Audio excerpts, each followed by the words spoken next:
Hi everyone, welcome to today's show. We have an interesting guest with us today. His name is Jit Chun, and today it's not our usual session because this is a pre-recorded show. And Jit Chun is currently based in New Zealand. He's currently working in Weta Digital as a modeler. And because today's conversation is about how you can create your own luck, right? Jit Chun has always considered himself as a very lucky individual. So maybe let's pick his brains a little bit and figure out, what makes him so lucky in his career. All right.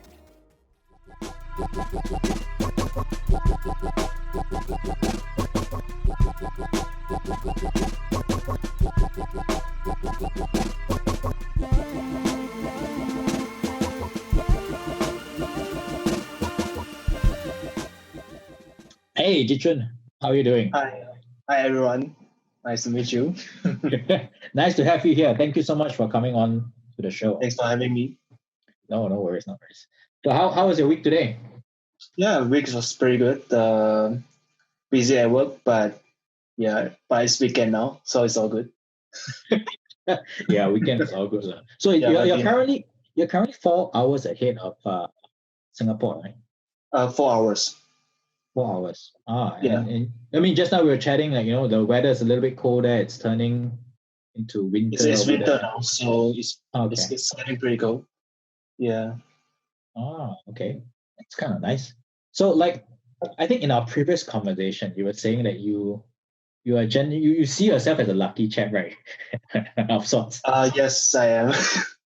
Because I feel like whatever I do, there's always something that I look forward to create and to inspire me to move a little bit forward. Like, for example, when I was a kid, I started to fall in love with drawing.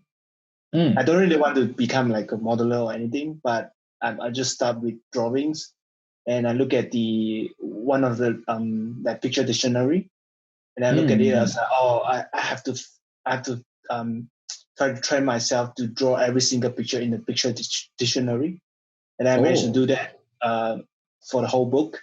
It's 100 pages of pictures, and I just copy and paste. Wow. Yeah, and then after that, I mean, like every time, and then I start to go to like primary and secondary school, and then I start to represent school to like go for like art contests and stuff, and I start to look at, and then at first, for the first time I joining the contest, I was super nervous. I can't really draw as good as I thought I would be, and then basically I can't finish on time for the first time. And then I just sit right beside the first place winner, and then I mean her art was pretty insane. It was pretty good, and then but it kind of makes me to wanted to be like her, and then I start to see what's the technique and stuff, and start to learn from that. And then I join like every month, every few months I will go and join a competition again. So I think from that I become quite competitive. And then I start to wanted to like, okay, this time my goal was to at least get consolation prize, and then next time at least I will have to do something. And then I think there's one time I lucky enough, again it's all about luck, and I got I got to basically I got second prize, and then the first prize winner that I thought, because she always get first prize, but this time she only get a consolation prize, and then I was like, yes. So it's not about wanted to win or not. It's just about like you working hard towards a certain thing, and then you manage to hit the goal you set. It's like it's like it's basically everything is paid off for what you did so far. Yeah. So I try to apply the same theory to every single thing I did. So it's like, oh, I have this mindset. It's like, oh, when I go to college back in the Academy, back in 2009, I was like, okay, my goal was to work in one of the, if possible, work in one of the biggest studio and work on one of the biggest project I ever get. I mean, that's the goal, but every student has the same goal, Yeah, yeah, right? absolutely. Everyone, okay, you want to work in Pixar, or you want to work in like big studio and stuff. And then that's why I started to spend a lot of time to just focusing on creating a better portfolio. Mm-hmm. Yeah, I mean, like one thing at a time, and then slowly to look at, I think I'm trying to set a benchmark higher than I could possibly achieve. So Mm, I think that's one way to create online, is that you force yourself to do something that you are not used to it. mm. Yeah, yeah, Wow. So it sounds like you challenge yourself pretty often, and you set high goals so that you can hit them. yeah, You can strive to hit I'm them. trying to hit them, but I know probably not now. Maybe 1 or 2 more years later, Mm, probably you mm, can hit that. So my idea was that let's say if I work very hard, probably I don't get a mm, chance to work on maybe big project or big studio, but it's mm-hmm, all good. My goal was to, as long as my current skill set or my current quality is about the same. Probably I mm, don't get opportunity to enter yet, but I'm already happy enough. mm-hmm, So my goal was to make no regrets on all the effort I made. mm-hmm, mm-hmm, That's the main goal. I think a lot of people have the same idea as well. It's just mm-hmm, that that's why I say I'm kind of lucky, because I got to just move forward every single time. mm, mm. Yeah, and I think maybe you could say it's luck, but I mean, in our earlier conversations, I just felt like there there seems to be a thread in all the occurrences or incidences in your life, right? Because yeah, it could be a random thing, but because of that drive that you have, that motivation that you have, um, it becomes you create certain results, Yeah, right? And that kind of validates something that that somehow just links with some of the goals that you have, and it validates, that hey, I'm quite grateful to be achieving this goal, and therefore I am lucky. I mean, that's how I see it. It's like there's this sense yeah, of gratefulness that we are very grateful that you got to where you are at, um, and yeah, and you attribute that to luck. yeah. I Seems like think it. I think it's also partly because, like, for example, that time I was studying in Malaysia. So Mm. like, I think most of the students, they wanted to work overseas, but Mm-hmm. because I don't really study overseas, Mm. I don't really study abroad. So I thought maybe I already have to work harder than people who already study abroad, because they already got a chance. Probably they can become an internship and stuff. So Mm-hmm. that time I was like, okay, since I decided not to study overseas, and probably my chance to be able to work overseas is to work harder than other people. Mm. Or I mean, everyone is work very hard, but just that I thought probably it's the best to spend all the time I have, like free time, Mm-hmm. to do what is right, and then just creating portfolio, and then yeah. So I think that uh, probably I think I would say luck is because it's just the timing, that every single time I feel like I wanted to do something, and then I apply, or it got, I mean, just coincidentally, okay, it's there, and then you apply, and then you got a chance, and then you move on. Yeah, I think that's why I always say I'm kind of lucky. Yeah, I hear you. But I just really love how you frame things as well, because you seem like you're very grateful for the things that come along your way as well. Because some Yeah, people, not right, not wrong. I mean, I'm not criticizing anything, but it's more like some people say that, hey, I really deserve this position, this job, this opportunity because I work really hard for yeah, it, right? But mm, from what I'm hearing from you, there's just so much gratitude. Like, oh wow, hey, I'm so glad that I got this thing. yeah. Because the thing is, like, we are all like coming on the same background. Like, I mean, everyone is working very, very hard. It's, Yeah. there's only this amount of position for Mm, certain role. So mm, like, how are you going to get that? Is all based on the trust, and like the connection, and also like, mm, I think I would say this timing as well. mm, It's mm, like, mm. the moment you know, for example, you apply for a job, and the moment is that they look at your work, oh, you are the right fit, and then you just got in. But probably it's not because you don't have the probably it's not because of the work. Probably it's just because your experience and also because of the current the current skill set you have. Yeah, it's not usually. I think sometimes it's not about the quality of your work. You know, like sometimes also about the experience you have before. And I think you're spot on that because I mean, I've been through several hiring rounds with different organizations at certain points in my life as well. And, sometimes companies don't hire. It doesn't necessarily mean that I'm not good. Maybe it's just I'm skill set wise, I may not be the best fit. Another candidate may have the best fit. Or maybe they're asking for less pay and it fits their budget better. There's usually nothing personal when a company rejects my application or whatnot. Because it's just finding the right fit based on the budget, based on the expertise, based on maybe a little bit of their personality as well. So it's nothing personal. Yeah, it's nothing personal. I think it's all about like for example, if you want to apply for Disney, or if you want to apply for IM or Weta, because they have, these are two different skill set. Or you want to apply for Naughty Dog or games, these are totally different skill set. So let's say you have animated animated characters, but you wanted to work in, say, visual effects industry. I mean, it's possible, but because you already know that they are working on most likely realistic stuff. So in this case, probably if you look at the character itself, it looks pretty awesome, but because it's not the right fit for the content they're looking for, so or the skill set they are looking for, so most likely they will say, you have a good skill, but probably not suitable, or not the one that we are looking for.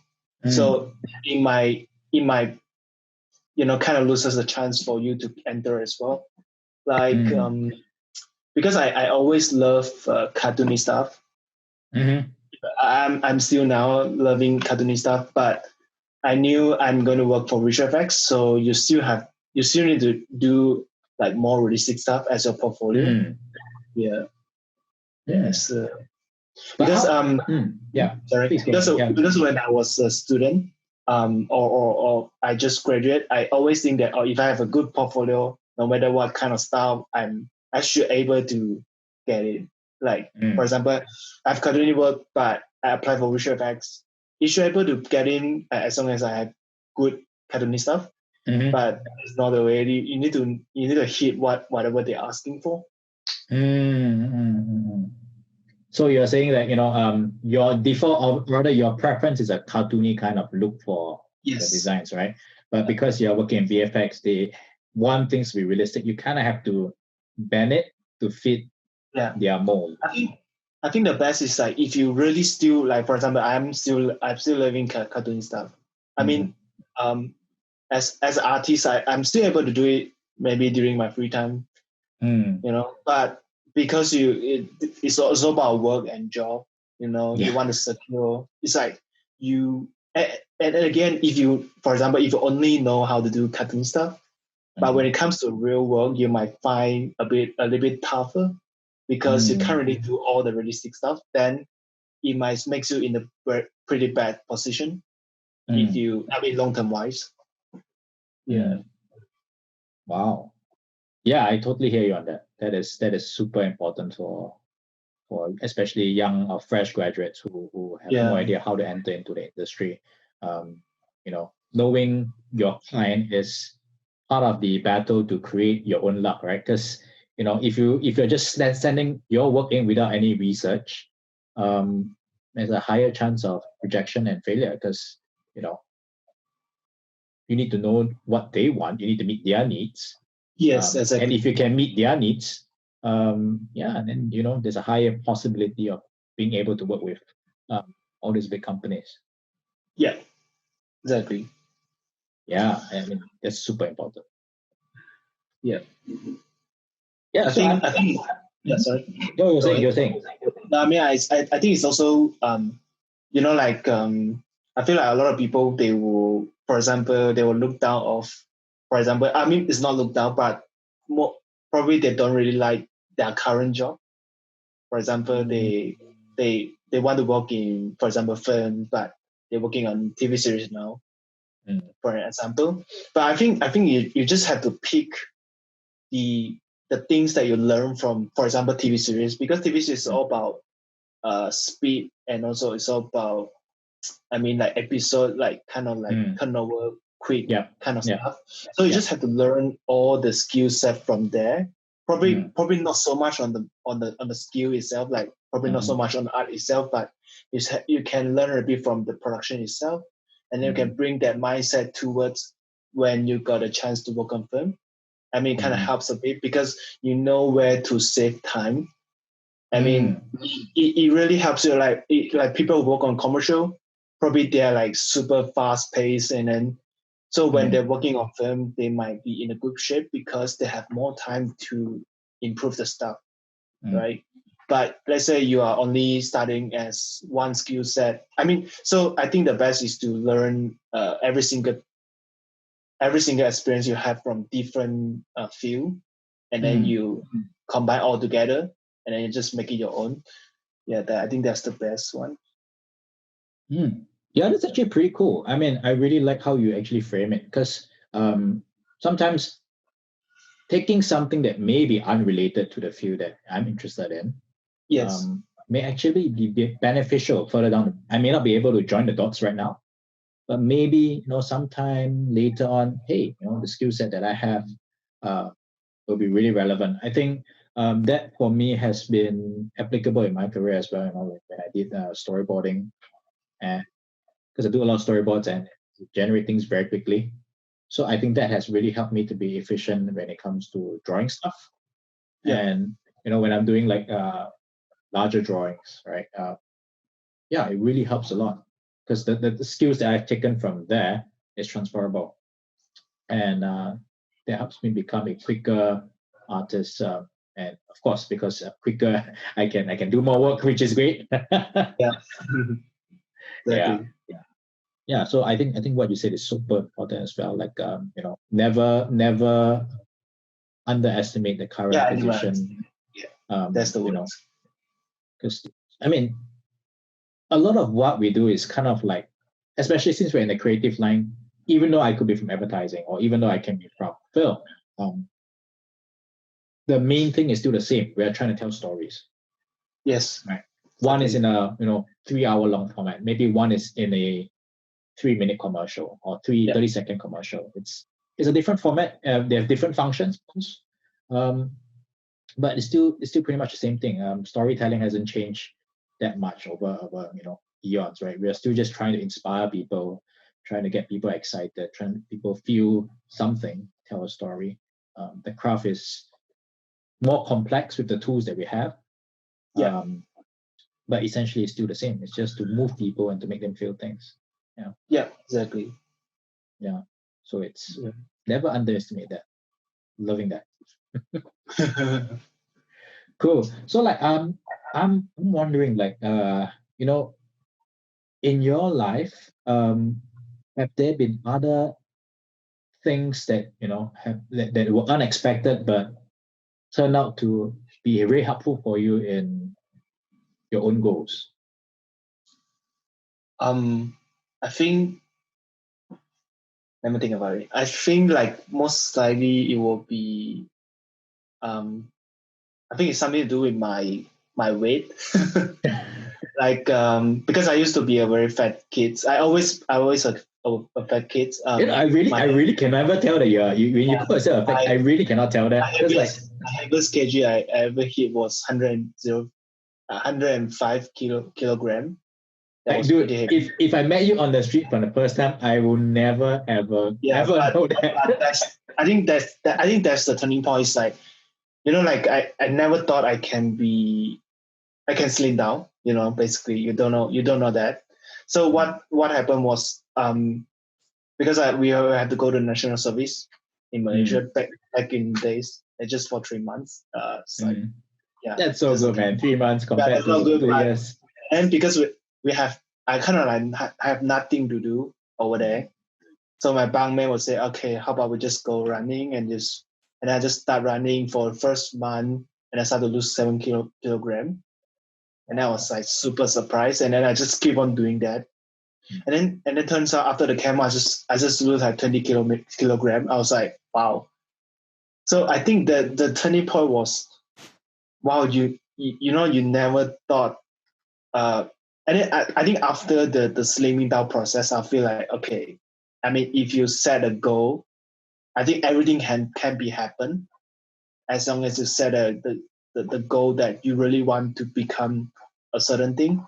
Like I think, so that's why I apply the same theory. Like right now, I kind of like to do a lot of hiking in Wellington.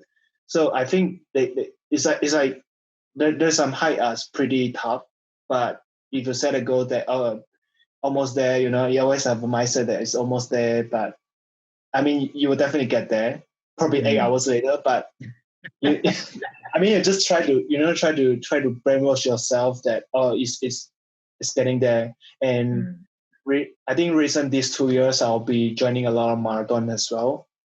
I mean, after like work.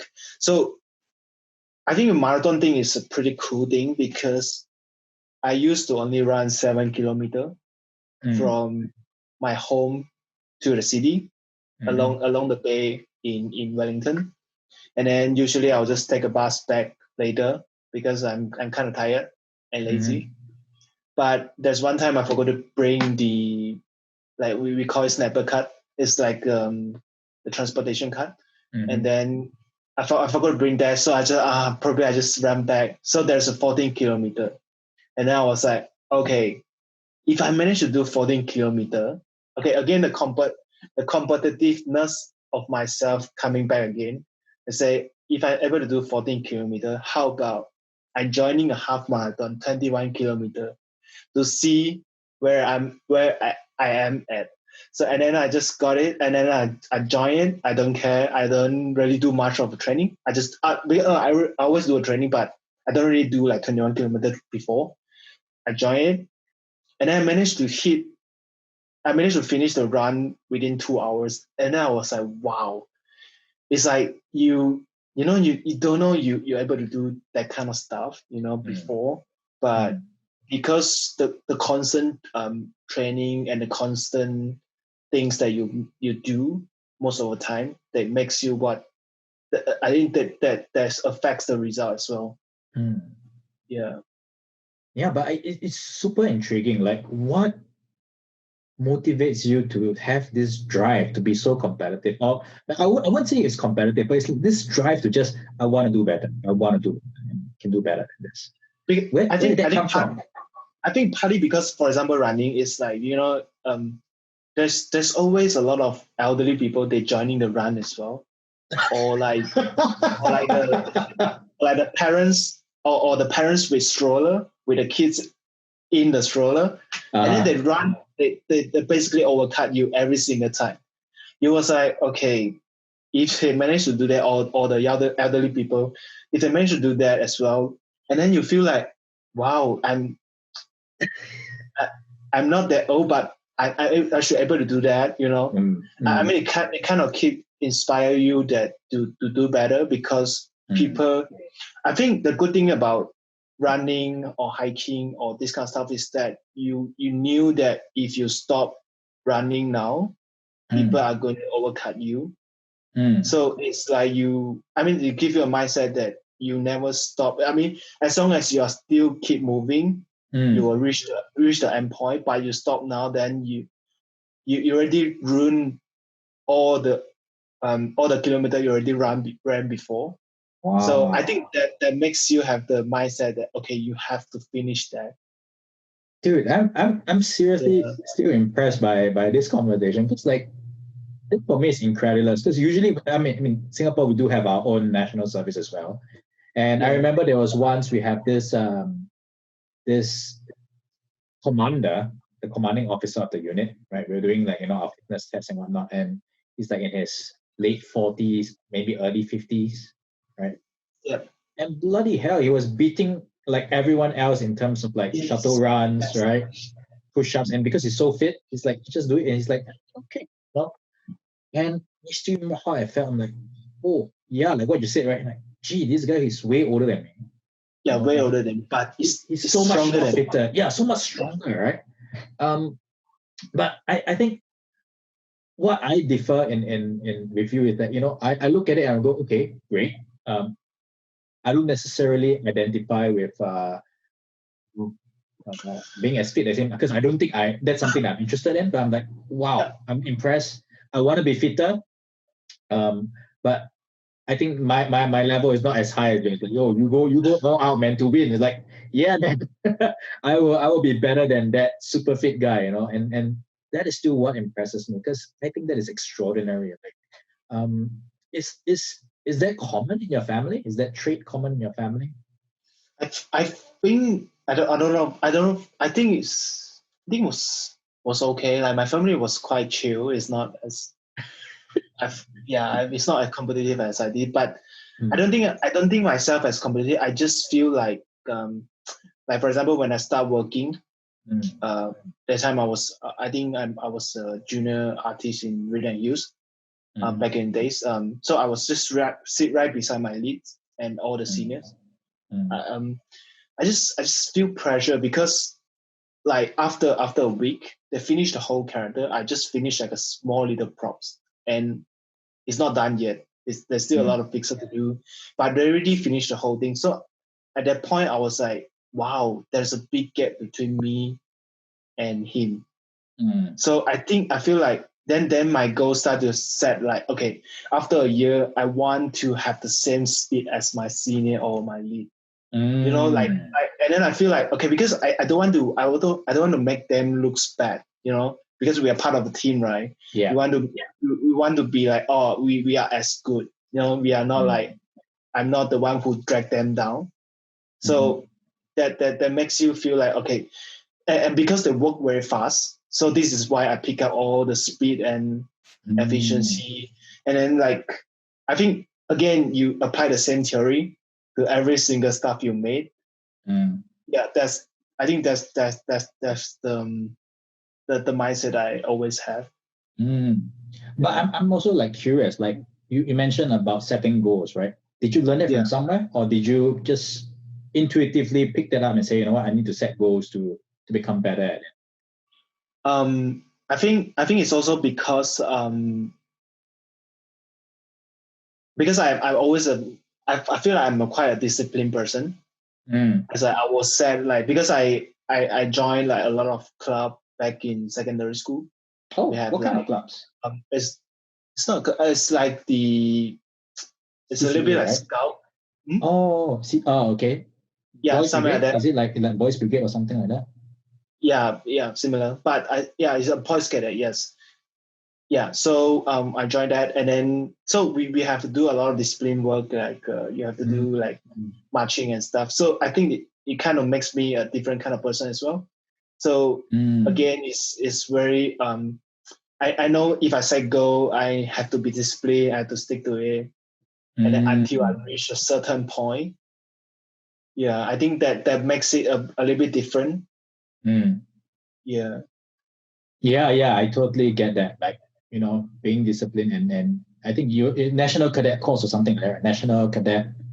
Yeah, I think it's a youth cadet. Youth Cadet. Youth cadet. Yeah. Oh, right. Yeah.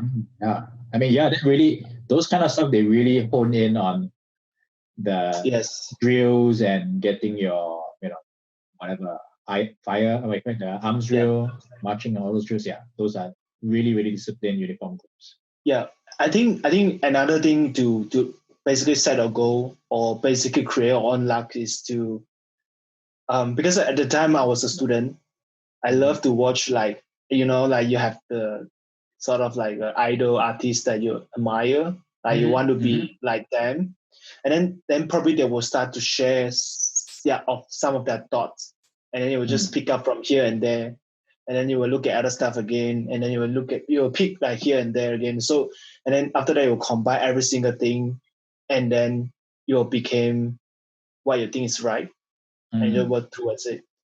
Yeah. Wow. You seem to do a lot of stuff. Do you ever do stuff to relax and chill? Relax and chill. Actually, like I don't really play a lot of games.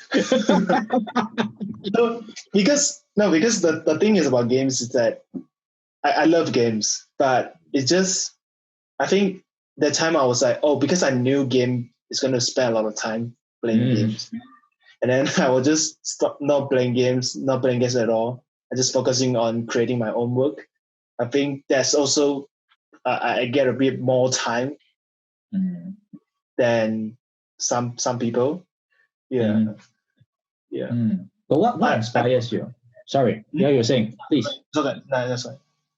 Oh, what inspires you? Yeah, what inspires you in your work in Actually, what inspires me most is always be Disney film. Oh, yeah, okay. Disney animated film, because I just feel like excited and just inspiring every time I watch at those film like Moana and stuff. But because it's really inspiring that you because we're already in this industry, and then you knew that how much work they put into to the movie. And of course I also like Avatar and stuff, because those stuff or Transformer, those stuff is what makes you want to work in this industry, because it's just so inspiring watching that. Like you feel like, okay, you got moved by this film, and then you want to do the same thing to other people as well. Right? And also you knew that if this film came out, it's gonna looks great. And I always have this issue, is that sometimes I don't know how to explain my work to my parents. And then I was like, okay, if I manage to do this film and they know this film, and I'll be able to easy to tell them, okay, mom and dad, I work on this film. Yeah, because last time it's pretty hard. It's like, oh, I work on this, but they didn't watch it before. So it's a little bit harder for them. Yeah. And I think it also pushes me to grow a bit better, because I want to prove them that all the effort I made was on point. Yeah. Totally. Like really, I think this could maybe be an Asian thing where, I don't know, maybe it's not an Asian thing as well, because like I've heard a lot of podcasts a few podcasts from artists who are from Germany, right? They're Germans, and they're also saying the similar things, right? I don't want my son to be an artist because I'm afraid he or she, right, may not get a job, right? And but we have to. I just feel like we as artists or designers, we have at least in the start, at the beginning, we have to prove that we can survive and we can make a living doing what we love.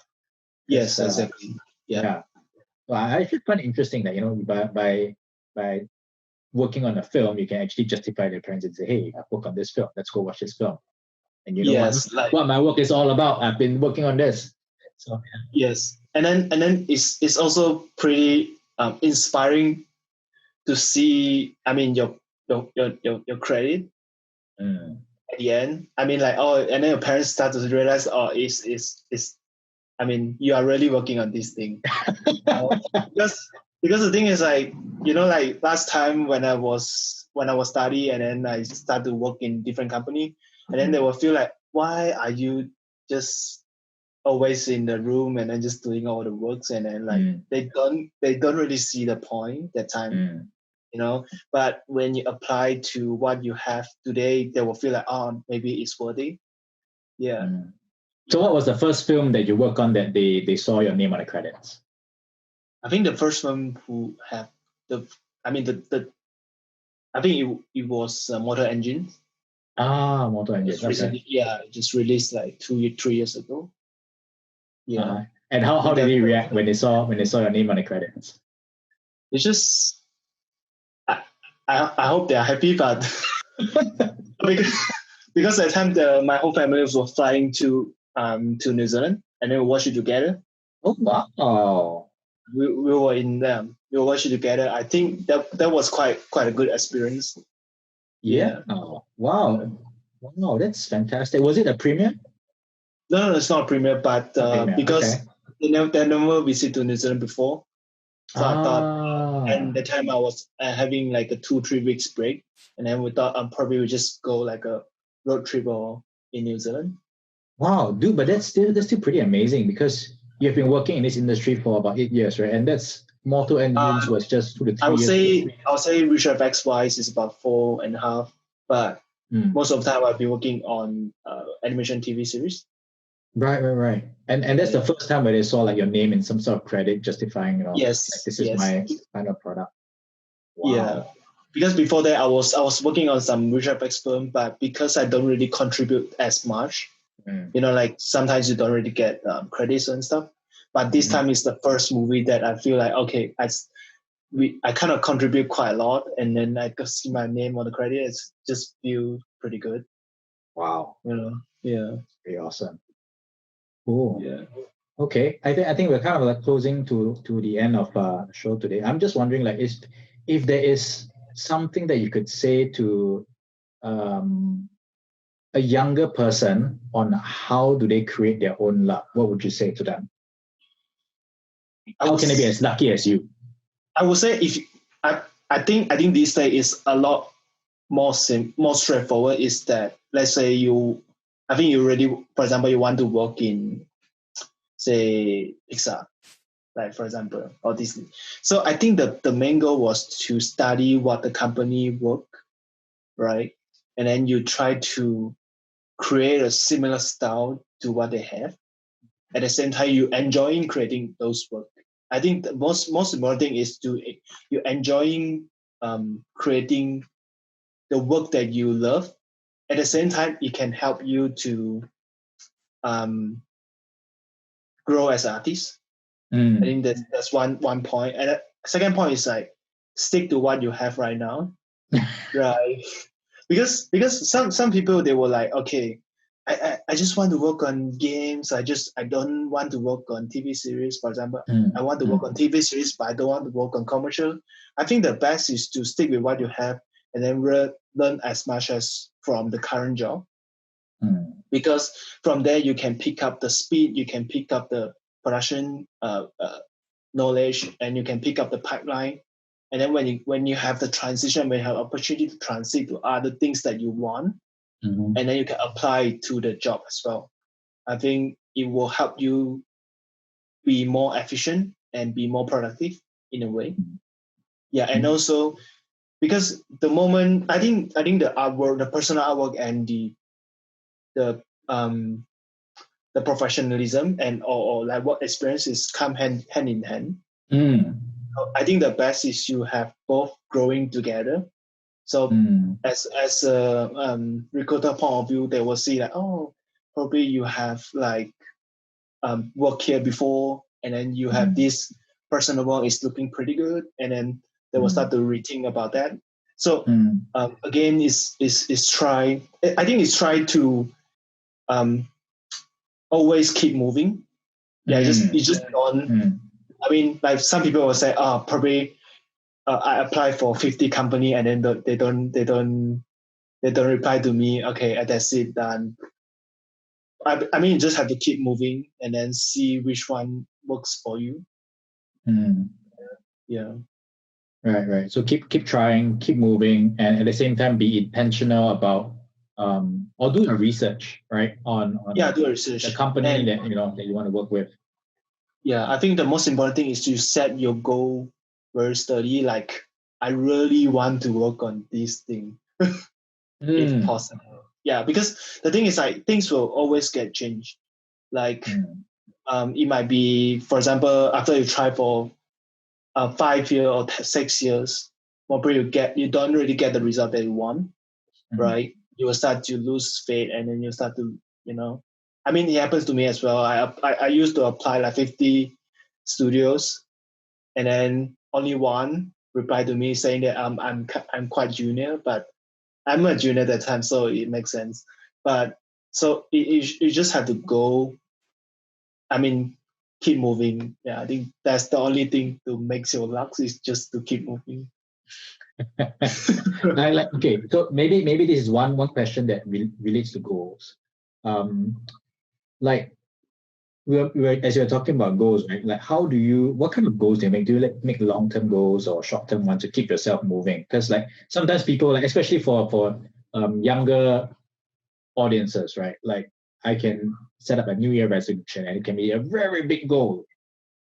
Yeah. But then by the end of the year, I don't get it and I get disappointed. I'm like, oh man, maybe I'm not good enough.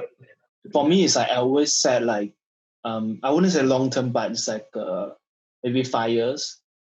So it's like, for example, when I was 20, when I was just graduated from the college, I was 20 years old, and then the goal the time was to able to work overseas at the age of 25. So at the age of 24, and I started to work in Singapore. That's the first goal. But probably that one is not my. I mean, going to Singapore I think it's the right choice for me. And after that, I start to join.